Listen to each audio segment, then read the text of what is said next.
Hello student, this is Pankaj Dhiman, faculty member of SBS Law College, Shri Ganganagar. Today we are going to start next topic of family law first. Question number 18 is, what are the kind of guardian recognized by the Hindu Minority and Guardianship Act 1956? What are the power of the natural guardian to alienate his minor's immovable property? तो आपके पास one more act है जिसको हम यहाँ पे study करेंगे, Hindu minority and guardianship act. मैंने आपको एक्ट की एक लिस्ट बताई थी जो हिंदुओं के लिए एक्ट बनाए गए हैं। आपने हिंदू मैरिज एक्ट पढ़ा, हिंदू सक्सेशन एक्ट पढ़ा, Hindu adoption and maintenance act पढ़ा, and last Hindu minority and guardianship act आप पढ़ने वाले हो। Hindu minority and guardianship act 1956 के under who will be the guardian of a minor child ये बताया गया है। संरक्षक कौन होगा, एक बच्चे के जो प्राकृतिक संरक्षक होते हैं वो कौन है, और कई बार कोर्ट भी जो है संरक्षक प्रोवाइड करते हैं। ऐसी सिचुएशन बन जाती है जब कोर्ट को किसी बच्चे के लिए जो है संरक्षक जो है, जो गार्जियन जो है अपॉइंट करना पड़ता है। उस कंडीशन में कौन सा एक्ट अप्लाई होगा ये यहाँ पे बताया गया है। Hindu minority and guardianship act 1956 apply होगा। और इस एक्ट के अंडर अगर किसी भी चाइल्ड के लिए कोई पर्सन जो है गार्जियन अपॉइंट होता है तो व्हाट इज़ द ड्यूटी और and what is the power of such guardian ये यहाँ पे बताया गया है। तो आपको बहुत कुछ सीखने को मिलेगा, बड़ी नई इन्फॉर्मेशन आपको मिलेगी। So let's start. तो यहाँ पे इसको पढ़ना स्टार्ट करते हैं। The Hindu minority and guardianship act 1956 is for the person who are minor. जो Hindu minority and guardianship act किसके लिए है, जो कि माइनर है। Who are below the age of 18 year, और माइनर की एज क्या है, जो 18 ईयर से कम होगा वो क्या माना जाएगा, माइनर। और जिसकी एज 18 ईयर से अब होगी है वो माना जाता है major. A guardian has been appointed by the care of his body and property. और कई बार सिचुएशन ऐसी बन जाती है कि ताकि उसकी केयर के लिए, उसकी बॉडी और प्रॉपर्टी की केयर के लिए गार्जियन की अपॉइंटमेंट करनी पड़ती है। The act lay down 4 type of guardian. तो ये एक्ट जो है 4 टाइप ऑफ गार्जियन बताता है। पहले वो देख लेते हैं कि कौन कौन से ये गार्जियन होते हैं। सबसे है नेचुरल गार्जियन। तो नेचुरल गार्जियन कौन होते हैं, माता पिता, या माँ भी हो सकती है या बाप भी हो सकता है, मदर भी हो सकती है, फादर भी हो सकता है। कई बार हस्बैंड वाइफ में तलाक हो जाता है तो कोर्ट के पास क्वेश्चन रहता है कि हम ये बच्चे की केयर जो है किसके पास दें। तो कई बार मदर के पास भी जा सकती है। It's depend upon the condition ना, हर एक केस में कंडीशंस अलग हो सकती हैं। तो वट एवर द कंडीशन में भी कोर्ट विल सी, कोर्ट देखेगी कि किसके पास बच्चे का वेलफेयर रहेगा, उसकी अच्छी केयर होगी। तो अगर हस्बैंड वाइफ के बीच में कोई मसला है, डिस्प्यूट है, वो दोनों अलग हैं, तो उनका जो बच्चा होगा उसकी गार्जियनशिप किसको दी जाएगी। इसलिए नेचुरल गार्जियन भी हो सकते हैं, माँ भी हो सकती है, फादर भी हो सकता है। टेस्टामेंट्री गार्जियनशिप, टेस्टामेंट्री गार्जियन क्या होता है, मान लीजिए कि एक फादर साहब की डेथ हो जाती है, वो मरने से पहले एक वसीयत लिख जाता है और उसमें ये बोलता है कि मेरे मरने के बाद मेरे बच्चे की केयर मामी करेगी, दादी करेगी, नानी करेगी, चाचा करेगा। तो यहाँ पे जब आप पहले से लिख जाते हैं तो वही फिर बच्चे की आगे बॉडी और प्रॉपर्टी की केयर करता है। थर्ड है डी फैक्टो गार्जियनशिप। कई बार कोर्ट जो है किसी को अपॉइंट नहीं करती है, एक नेचुरल प्रोसेस से कोई जो है उस बच्चे की केयर स्टार्ट कर देता है और लॉन्ग टाइम तक उसकी केयर करता रहता है, उसके वेलफेयर में ही सोचता है, तो कोर्ट उसको जो है as a de facto guardian accept कर लेती है। और फोर्थ नंबर पे है guardian appointed by the court. और कई बार जो है गार्जियन कोर्ट को खुद अपॉइंट करना पड़ता है। गार्जियन कोर्ट जो है किसी को भी अपॉइंट कर सकती है, किसी को भी, जहाँ पे कोर्ट को ये लगता है कि यहाँ पे बच्चा जो है ठीक रहेगा, उसकी अच्छी परवरिश हो जाएगी और उसकी केयर भी होगी, तो उसको गार्जियन बना सकते हैं। तो that kind of guardian under the guardianship minority and guardianship act 1956। Here is it to be mention that the guardian can not appointed for the joint interest of minor in the property. अगर property जो है, property के लिए, joint property के लिए, मान लीजिए कि बड़े सारे भाई हैं, भाइयों में से एक भाई की डेथ हो जाती है, उसके आगे बच्चे भी थे, तो उस कंडीशन में जो है प्रॉपर्टी की डिस्ट्रीब्यूशन के लिए कोई भी जो है यहाँ पे गार्जियन अपॉइंट जो है नहीं किया जाएगा। अच्छा, अब ये नेचुरल गार्जियन कौन होता है ये मैंने आपको पहले ही थोड़ा सा बताया, एक बार फिर से क्लियर करते हैं। Section 6 of the act provide for the natural guardian. Natural guardian consist of 3 type of person, father, mother, husband. Thus, the natural guardian of a minor can only be a father, mother and natural guardian। जिससे वो पैदा हुआ है वो उसके natural guardian है। तो natural guardian father भी हो सकता है, मदर भी हो सकती है, हस्बैंड भी हो सकता है। 3 सिचुएशन आपके पास। इन केस ऑफ बॉय और unmarried girl, firstly the father and later the mother is guardian and the guardian of the minor up to age of 5 year is generally the mother। तो जहाँ पे लड़का है या एक लड़की जिसकी अभी शादी नहीं हुई है तो फादर ही हमेशा जो है किसी भी चाइल्ड का गार्जियन होता है। बड़ी बार सोसाइटी में ऐसा होता है कि मान लीजिए हस्बैंड और वाइफ थे, आगे बच्चे भी थे, सडनली जो है वाइफ की डेथ हो जाती है तो फिर नेचुरल गार्जियन कौन हुआ? फादर ही तो हुआ, वो फादर के पास ही रहेंगे वो, तो फादर जो है नेचुरल गार्जियन माना जाता है। और यहाँ पे the guardian of the minor up to 5 year, और यहाँ पे बहुत इंपॉर्टेंट बात जहाँ पे लिखी हुई है कि अगर बच्चा जो है 5 साल से कम है तो उसका गार्जियन हमेशा मदर होती है। मान लीजिए एक केस चलता है कोर्ट में डाइवोर्स का हस्बैंड और वाइफ के बीच में और बच्चा अभी सिर्फ 2-3 साल का ही है, तो डाइवोर्स जब हो जाता है तो फिर बच्चे की कस्टडी किसके पास जाएगी? तो कानून साफ बोलता है कि बच्चा अगर 5 साल से कम है तो उसकी कस्टडी हमेशा माँ के पास ही रहेगी। तो इस कंडीशन में माँ जो है गार्जियन होगी। Next, the guardian of the illegitimate boy and illegitimate unmarried girl shall firstly mother and then later. अगर बच्चे नाजायज़ हैं ना, बच्चे नाजायज़ भी हो सकते हैं, मैंने आपको बताया था अगर हस्बैंड जो है एक लीगल शादी कर चुका है उसके बाद एक और शादी कर लेता है तो उनको मेंटेनेंस मिलता है, जैसे वो मेंटेनेंस ले सकते हैं क्योंकि उनकी कोई गलती नहीं है अगर हस्बैंड ने कोई अलग मैरिज की है। तो यहाँ पे ये बताया गया है कि अगर ऐसी सिचुएशन आ जाती है कि हस्बैंड ने 2 शादियाँ, एक शादी तो ऑलरेडी कर रखी थी उसके बाद उसने दूसरी कर ली, तो दूसरी वालों को तो लीगल स्टेटस मिलेगा नहीं, वो इलिजिटिमेट चाइल्ड हो जाएंगे।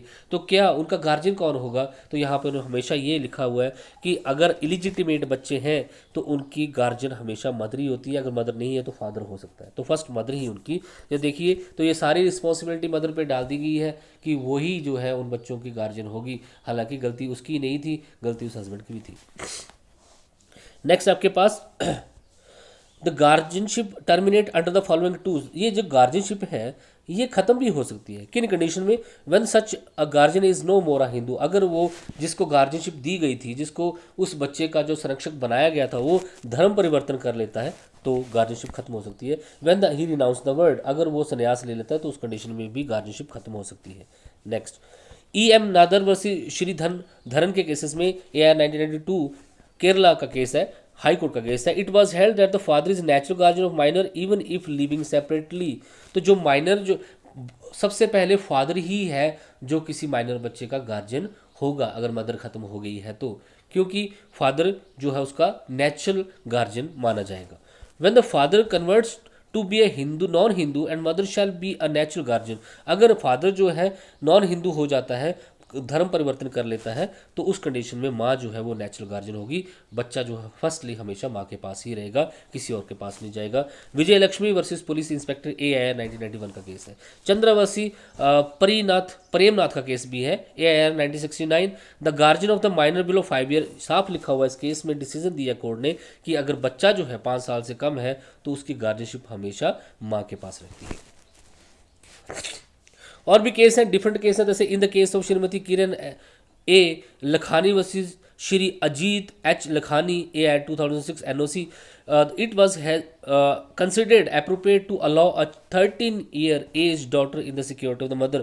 हालांकि अगर बच्चा माइनर है, 5 साल से ज़्यादा है और 18 साल से कम है तो गार्जियनशिप हमेशा जो है फादर को ही मिलती है, ये याद रखना आपने। लेकिन सर्कमस्टांसेस से डिफरेंट हो सकते हैं, तो 13 साल की लड़की को यहाँ पे एक गार्जियनशिप जो है वो मदर को देगी कि वो चेंज हो सकता है अपॉन द सिचुएशन। वो किस सिचुएशन में हो सकता है? जब एक माइनर बच्चे की कस्टडी मदर को भी दी जा सकती है फादर के होते हुए भी, वो उस कंडीशन में mother was having sufficient, mother के पास अच्छे सोर्स हैं इनकम के और वो अच्छा से पाल सकती है उसको। Second, integrated development of female child was more possible living with the husband, उसकी जो डेवलपमेंट ऑल ओवर ग्रोथ जो है आई थिंक मदर के पास बेटर होगी, इसलिए कोर्ट ऐसा कर सकती है। Mother was competent to incur expenditure of the education, mother जो उसकी सारी पढ़ाई का खर्चा जो है एजुकेशन का खर्चा भी उठा सकती है। तो इस कंडीशन में ये जरूरी नहीं है कि फादर को ही जो है गार्जियनशिप दी जाएगी, मदर को भी गार्जियनशिप जा सकती है।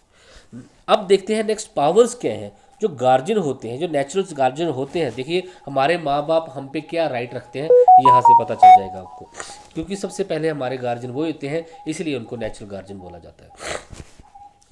The power of natural guardian can be kept under 2 heading, right regarding the body of minor, तो बॉडी बच्चा जो है उसकी ऑल ओवर डेवलपमेंट के लिए उसकी बॉडी के रिगार्डिंग भी उसके पास पावर्स हैं, राइट रिगार्डिंग द प्रॉपर्टी और प्रॉपर्टी से रिलेटेड भी है। तो बॉडी और प्रॉपर्टी दोनों से के रिगार्डिंग जो है कुछ पावर्स जो है नेचुरल गार्जियन को होती है। देखिए क्या क्या होती है। Section 8 clause 1 section 8 clause 1 of the act says that the natural guardian can perform all those functions regarding the minor which are for his benefit। एक नेचुरल गार्जियन जो होता है, चाहे वो माँ हो, या फादर हो, या हस्बैंड हो, उसके पास इतनी पावर होती है कि वो सारे स्टेप उठा सकता है जिससे उस माइनर का भला होता हो। उसकी एजुकेशन से रिलेटेड, मेंटेनेंस से रिलेटेड, कस्टडी, मैरिज, माइनर, वो सारी चीज़ें जो हैं उसकी गार्जियनशिप के अंडर ही आती हैं।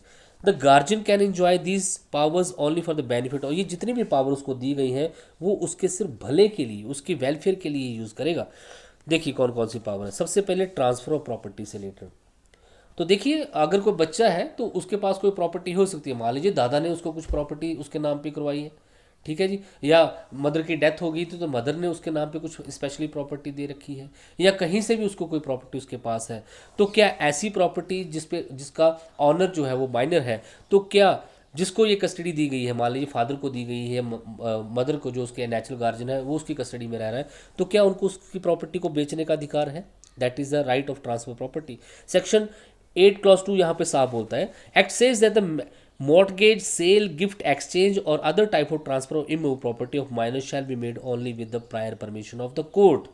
बहुत इंपॉर्टेंट बात, अगर कोई भी बच्चा माइनर है और उसके नाम पे कुछ कोई प्रॉपर्टी है तो जो उसका गार्जियन बनाया गया है वो ना तो मॉर्टगेज कर सकता है, ना वो सेल कर सकता है उस प्रॉपर्टी की, ना वो किसी उस प्रॉपर्टी को गिफ्ट कर सकता है, ना उस प्रॉपर्टी को वो एक्सचेंज कर सकता है। वो सारी प्रॉपर्टी, इमूवेबल प्रॉपर्टी की बात हो रही है, without the prior condition of the permission of the court. तो कोर्ट की परमिशन के बिना वो ऐसा कुछ नहीं कर सकता है, not otherwise. If such transfer is made without the permission, अगर कोई ऐसी ट्रांसफर की जाती है, उसकी प्रॉपर्टी को बेचा जाता है या फिर मॉर्टगेज किया जाता है या सेल कर दिया जाता है, तो वो क्या होगी? वाइडेबल होगी। यार रखना आपको, वाइडेबल। और वाइडेबल जब हम बोल रहे हैं तो हम बोल रहे हैं कि ऑप्शन होगा, माइनर जो है वो अगर वो हाँ करेगा तो वो ट्रांसफर वो वैलिड मानी जाएगी, क्योंकि यहाँ पे माइनर को राइट दिया गया है कि वो उसको हाँ या ना बोल सकता है। तो कोर्ट उससे पूछेगी कि आप क्या करना चाहते हैं, ठीक है जी। और वाइड में तो फिर अगर ये लॉ होता कि अगर वाइड है तब तो फिर वो ट्रांसफर ही वाइड होती। तो यहाँ पे वाइडेबल है, स्पेशली बोला गया है विश्वनाथ वसी दामोदर के केसेस में। In the case of Chidanand Vasi, Shrimati Lalitha and Nayak, AR 2006 Karnataka, it has been propounded by the Karnataka High Court that the property of the minor can be transferred in the following two conditions by the natural guardian। तो जो minor की जो property है उसको बेचा भी जा सकता है in the capacity of head of the family. Head of the family को हमारे हिंदू जॉइंट फैमिली में कर्ता बोला जाता है। तो अगर किसी माइनर की प्रॉपर्टी जो है एक गार्जियन के पास है, चाहे वो फादर है या मदर है या फिर वो हस्बैंड है, उसके पास माइनर की कुछ प्रॉपर्टी है और वो हेड ऑफ द फैमिली भी है, तो वो उस प्रॉपर्टी को बेच भी सकता है। मैंने आपको बताया कि ऐसी प्रॉपर्टी को कोर्ट की परमिशन के बिना बेचा नहीं सकता, बेच भी सकता है, लेकिन उसकी कंडीशन यहाँ पे बताई गई है। For the necessity of the family, family पे कोई ऐसी मुसीबत आन पड़ी है कि उस प्रॉपर्टी को बेचे बिना उस फैमिली का कुछ नहीं हो सकता, फैमिली जो है इंसॉल्वेंट हो चुकी है। Second, for the repayment of the डेप्ट, और या तो फिर कोई ऐसे कर्जे हैं जिनको चुकाना जो है अब बहुत ज़रूरी है, और ये ज़रूरी है अगर मान लीजिए बच्चे के लिए कुछ एजुकेशन लोन या फिर उसकी वेलफेयर के लिए कोई लोन लिया जाता है, तो तब उस कंडीशन में उसकी प्रॉपर्टी को बेचा जा सकता है, अदरवाइज उसकी प्रॉपर्टी को नहीं बेचा। और अगर इसकी प्रॉपर्टी बेची भी जाती है, कल को कोई ऑब्जेक्शन होता है तो उस पर्सन को प्रूव करना पड़ेगा कि जब उसने ये माइनर की प्रॉपर्टी बेची तो उसके पास ये इनमें से दो में से कोई रीज़न था। Next, in the case of SP मेथी वसी ML Savarkar 2006 Mumbai high court का case, it has been held by the Mumbai high court that the transfer property of minor by natural guardian mother without permission of court will be void ab initio. देखो अलग अलग court ने अलग अलग चीज़ें बोली हैं।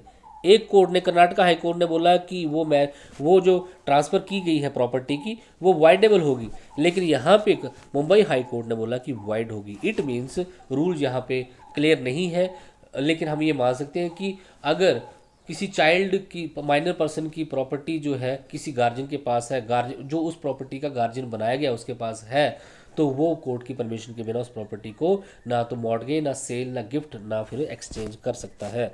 देखिए इतने सारे केसेस हैं आपके पास। अब बाकी केसेस रहने देते हैं, आप इनफ है, आप इतने भी दे देंगे तो बहुत है। लीज ऑफ द प्रॉपर्टी, तो अब सेकंड क्वेश्चन ये है कि जो नेचुरल गार्जियन होगा, चाहे वो फादर है, चाहे वो मदर है, चाहे वो हस्बैंड है, section 8 clause 2 sub clause B के अंडर क्या वो प्रॉपर्टी का लीज कर सकता है? लीज क्या होता है? फॉर पर्टिकुलर टाइम आप प्रॉपर्टी को किसी दूसरे के पास दे देते हैं, वो उस प्रॉपर्टी को यूज़ करता है और उसके बदले में जो है एक किराया जो है उसको मिलता है। तो क्या वो ऐसा कर सकता है? The act lays down the any natural guardian can not lease the immovable property of minor for more than 5 year. तो ऐसी कोई लीज जिसमें उस प्रॉपर्टी को 5 साल से ज़्यादा जो है किसी पर्सन को लीज किया गया हो, वो नहीं कर सकता। 5 साल से कम जो है वो प्रॉपर्टी लीज पे दे सकता है। ठीक है जी। नेक्स्ट आपके पास राइट टू कॉन्ट्रैक्ट। क्या गार्जियन जो है माइनर बच्चे के वेलफेयर के लिए किसी थर्ड पार्टी के साथ कॉन्ट्रैक्ट कर सकता है या किसी तरीके का कॉन्ट्रैक्ट कर सकता है? यहाँ पे ये बताया गया द गार्जियन में contract for the minor but can not enter into a contract which makes the minor personal. वो ऐसे सारे कॉन्ट्रैक्ट कर सकता है, लेकिन वो कोई ऐसा कॉन्ट्रैक्ट नहीं कर सकता जहाँ पे माइनर को आप सीधा लाइबल करें कि ये मेरी जिम्मेवारी नहीं होगी, जिम्मेवारी ये इसकी ही होगी। ऐसा नहीं कर सकते, आपको उसके बिहाफ पे जिम्मेवार होना पड़ेगा। मान लीजिए बच्चे की जो है एजुकेशन के लिए आपको जो है कुछ लोन लेने की ज़रूरत है, तो लोन की रीपेमेंट के लिए आप उस माइनर को लाइबल नहीं बनाएंगे, आपको वहाँ पे पार्टी बनना पड़ेगा। ये ऐसा यहाँ पे कहा गया है। Next, the contract for the purchase of property for minor can be, लेकिन बच्चे के नाम पे कुछ प्रॉपर्टी जो है वो खरीदी जा सकती है, बेच तो नहीं सकते आप, लेकिन उसके नाम पे गार्जियन जो नेचुरल गार्जियन है वो किसी तरीके का ऐसा कॉन्ट्रैक्ट जो प्रॉपर्टी को परचेज करने के लिए हो वो कर सकता है। तो ये है आपके पास जहाँ पे एक नेचुरल गार्जियन कौन होते हैं और गार्जियन जो है वो क्या राइट रखते हैं उस माइनर प्रॉपर्टी पे, और गार्जियन कितने टाइप के होते हैं, ये आपने यहाँ पे समझने की कोशिश की। Thank you so much, have a nice day.